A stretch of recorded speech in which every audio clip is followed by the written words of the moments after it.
And to be fair to Biden, it was Obama who gave Crimea away. Obama, because Crimea was his heart. You know, I'm a real estate guy by nature, right? I'm very knowledgeable about real estate, and every time I look at this map, I say, wow, this Crimea is so beautiful. Wow, it's surrounded by ocean on 4 sides. It only has a small piece of land through which you can get, you know, to the main part, well, to the main territory. I mean, Crimea itself is huge, but it is connected to the part of Ukraine that we are talking about now through this small isthmus. 4 countries, an ocean, the warmest place, the best climate, the best everything, the best ocean. Joining our conversation is Alessi Bацман, a journalist. Alessi, hello. You, I think, also know geography well. You know very well all the oceans that surround the Crimean Peninsula.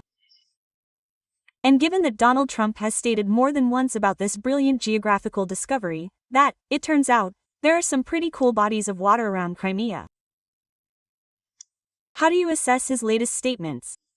Including the need for elections, including geography lessons, and statements on the topic of what Russia now has, figuratively speaking, and in Donald Trump's parlance, there are more cards at stake than Ukraine in the negotiation process. Well, first of all, good evening. And secondly, you were certainly overreacting when you said that I know biography and geography well, because after the US president's statements, I realized that I don't know geography at all.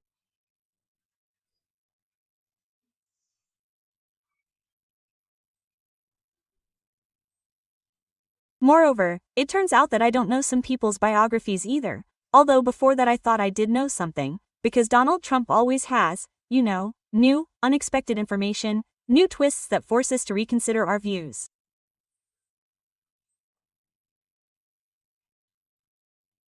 Well, listen, for example, we remember how Orban was, and we thought he was the president of Hungary.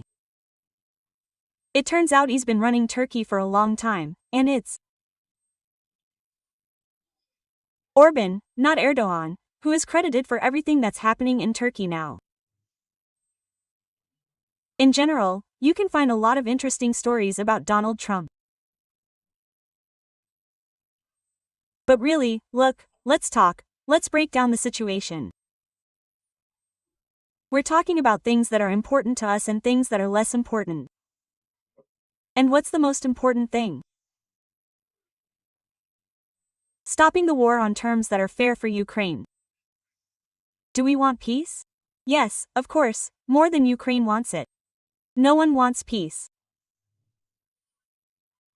And Donald Trump and I are in complete agreement on this, because he's completely sincere. I believe it, I know it. From his inner circle. He also wants the war to stop. He really does want to end this war and bring peace to Ukraine. The only small nuance is that we still have a slightly different understanding of what a just, long-term peace is.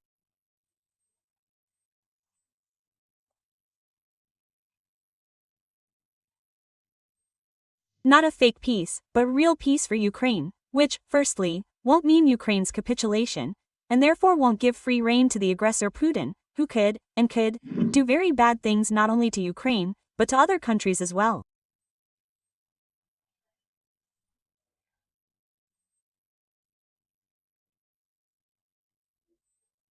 Europe is right here, and a peace that won't end in 2 months, a year, or 5 years after it's signed, like now.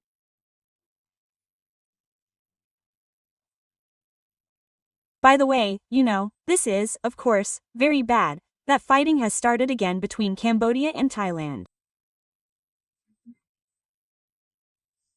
This is one of the 8 wars that Donald Trump talked about when he presented his effectiveness in this matter to the world. And he said that in the 8 months of his presidency, he is an absolute record holder, because he has ended 8 wars. And now Cambodia and Thailand are on this list. Less than a month and a half has passed, and the war between Cambodia and Thailand has resumed. What does this mean? And this is very important now. This is very, well, for Ukraine, this is timely. That is, this is a tragedy for these countries. That's 100%. But you understand, when we have such a war, even such signs are very important. Why?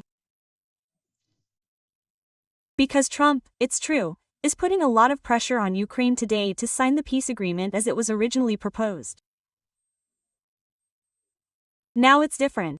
We'll talk about it a little later, what it could be.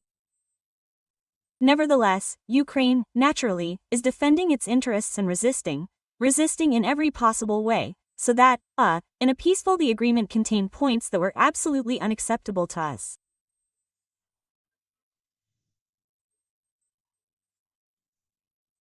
And Trump doesn't really want to listen to us, but when we talk about, look, security guarantees are very important, among other things, security guarantees that will be provided by both the US and European countries, and not just by them signing or declaring something.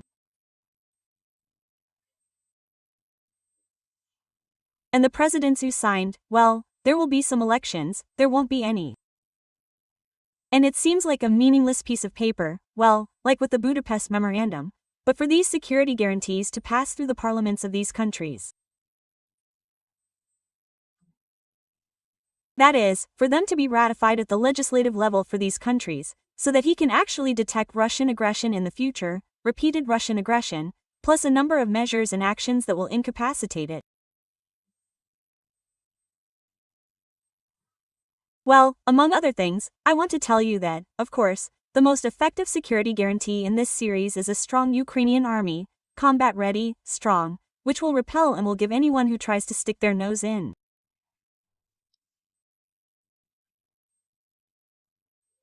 Well, what I want to say is, you see, this desire of ours, we remember, President Zelensky even publicly tried to explain to Donald Trump several times on camera, look, we're in favor of ending the war, yes, we are, yes, but security guarantees are without it.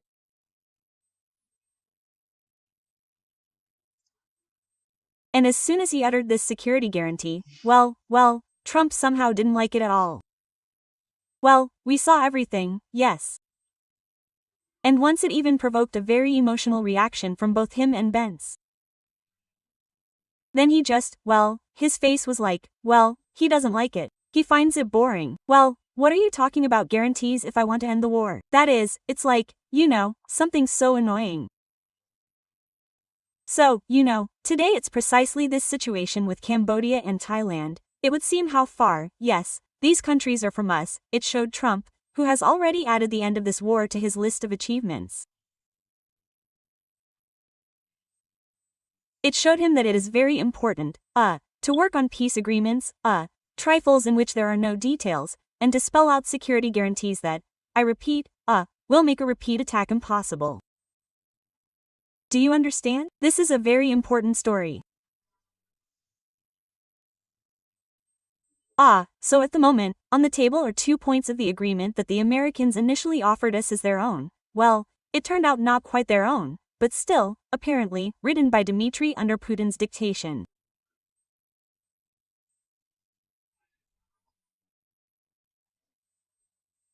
From this agreement, we managed, with the help of great diplomatic tricks and the help, of course, of European leaders, to make keep 20 points out of these 28 points. And I can tell you a little there, yes, because I saw the peace agreement that was in place as of yesterday.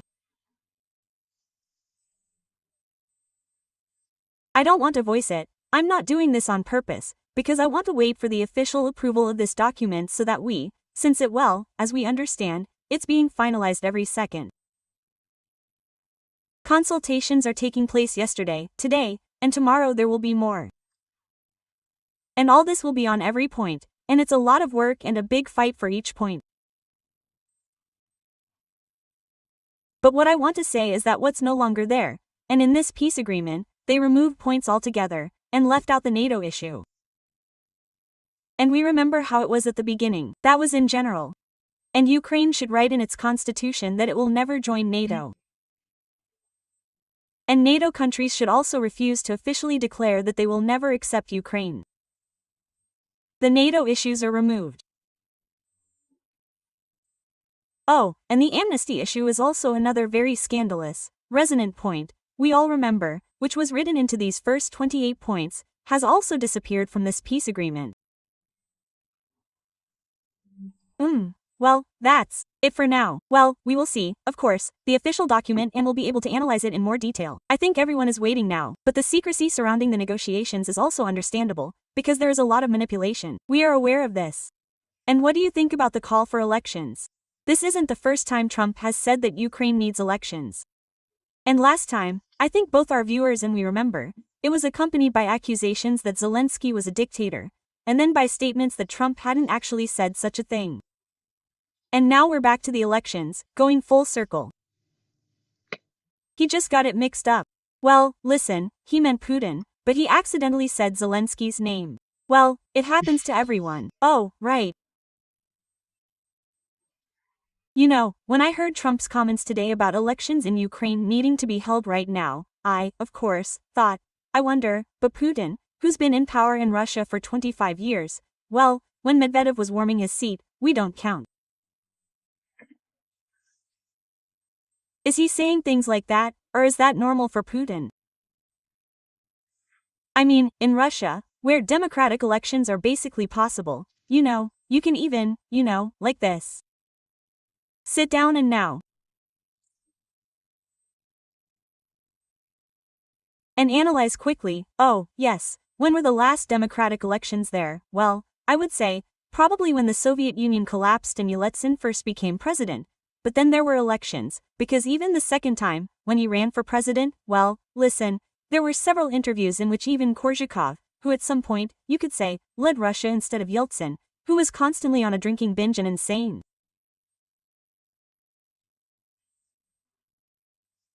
He had the nuclear button at hand, and he gave all the orders. This, I remind you, was his head of security personally and such, well, the person who became his nanny, yes. So, he said it in an interview back then, and then even Medvedev let it slip on one of his broadcasts. I don't know, either he was drunk, or he just wanted it that way, that when Yeltsin ran for president the second time, Zyuganov was supposed to win. And, strictly speaking,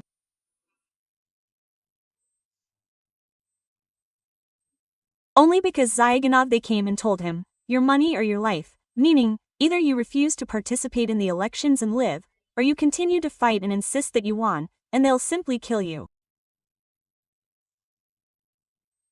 And Korzhakov said, well, he made the right choice. And then Medvedev repeated in an interview that, basically, well, he didn't win the elections back then. What year was it? Basically, Zyuganov won. So, you know, there was even confirmation from a second source. That's what I want to say. Well, and then Putin, to whom Yeltsin, already in such a deranged state, hands over power. And then this whole story with the tightening of the screws, with the FSB coming to power, which became, in principle, a logical continuation of the power that the KGB always wielded in Russia before that, in the Soviet Union, yes.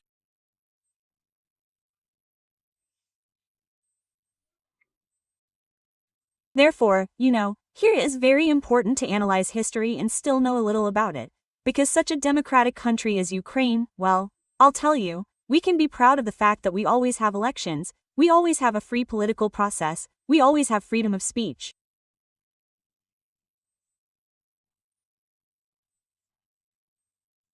And this, by the way, is what keeps us going.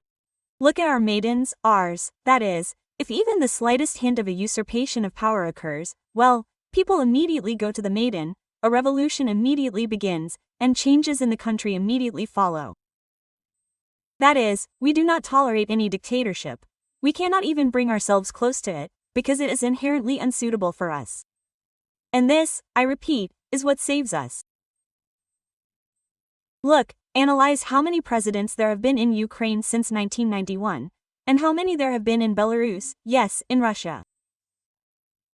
These are dictatorship. These are places where there is no democracy, but we are fine with that. And, naturally, there will be elections in Ukraine, because Ukraine needs elections. Well, but only when the war is over. Because elections in Ukraine during a war are a gift to Putin, because it is Putin who wants these elections. We remember where they came from. Look, let's do this. When the very first negotiations took place, I'll share another insider tip with you.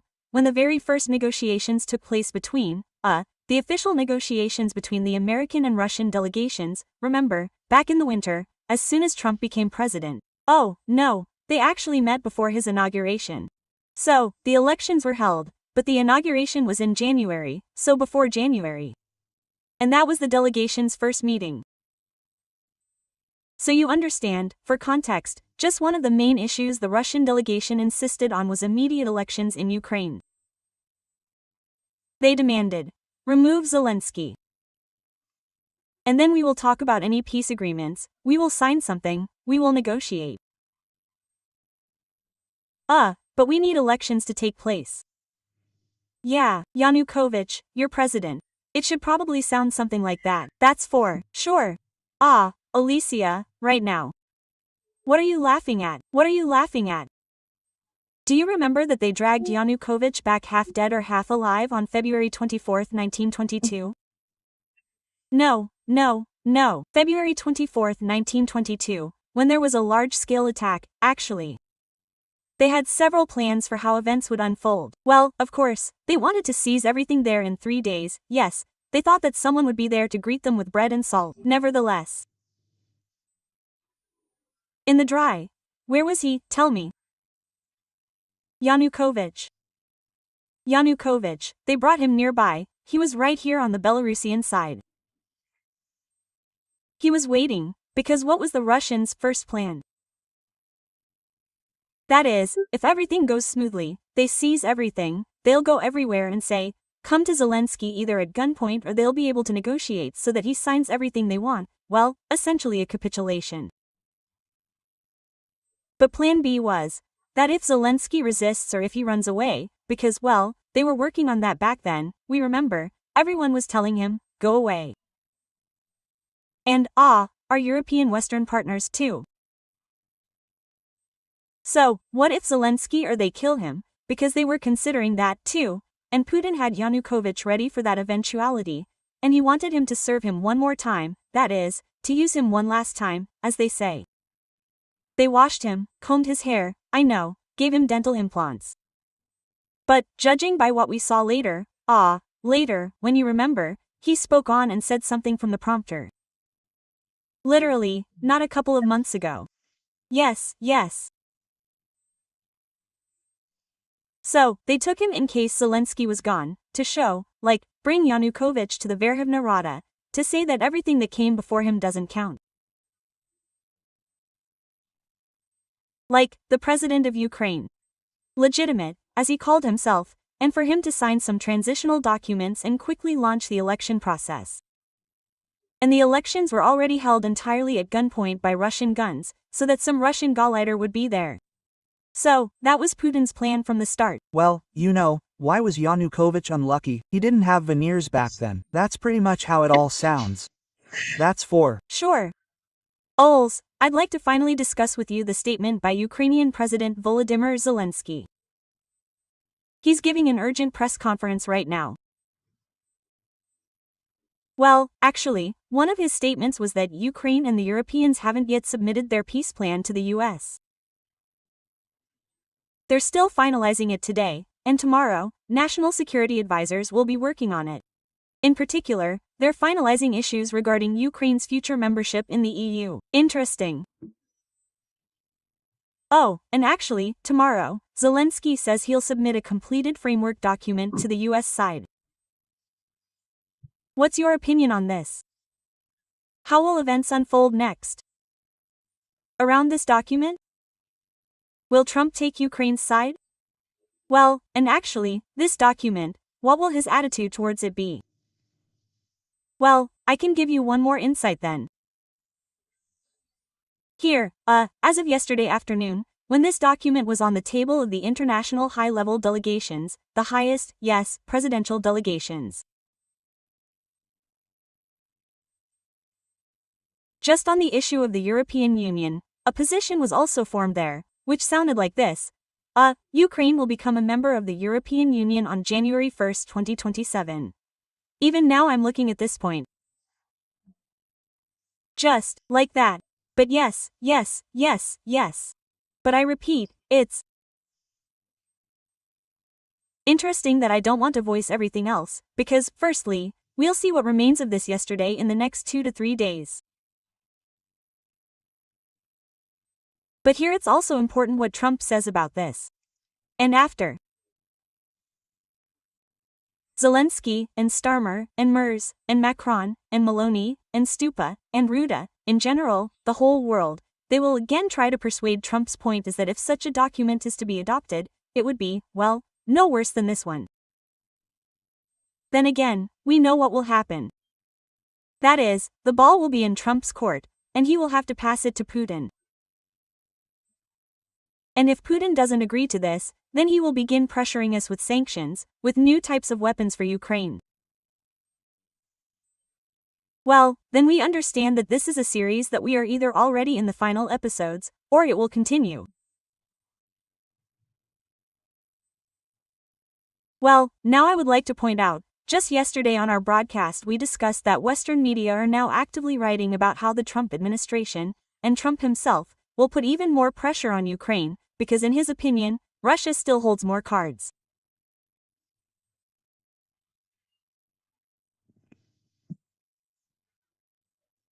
Judging by this information, do you think he will even take into account the work of Ukraine and the Europeans on this peace agreement?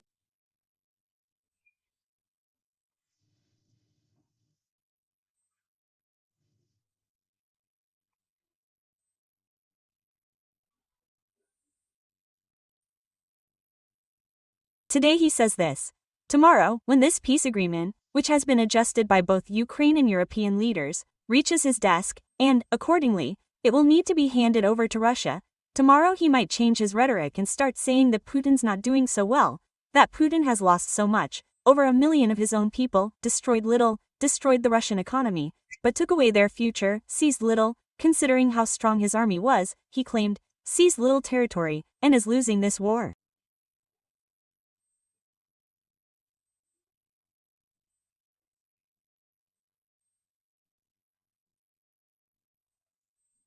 Well, we don't think he's right. We've heard that, more or less, from him, though. That is, Trump is such an interesting person who, well, what's going on in his head, it's, of course, difficult to understand, because, well, depending on how he imagines it, because for him it's all a game, these are negotiations, like in business, and the result of which should be a deal. For him, a deal looms ahead. In this case, it's a peace deal. Therefore, in order to reach this deal, and he wants it as quickly as possible, he uses a completely politically incorrect statement along the way, which does not correspond to reality. He resorts to blackmail. He'll get his fill of it. We see how he acts, right? He says, black is white is black. And then he's friends with one side, then with the other. Sometimes he's on the side of the victim, sometimes he's on the side of the aggressor. So I wouldn't be surprised if Trump's rhetoric changes tomorrow.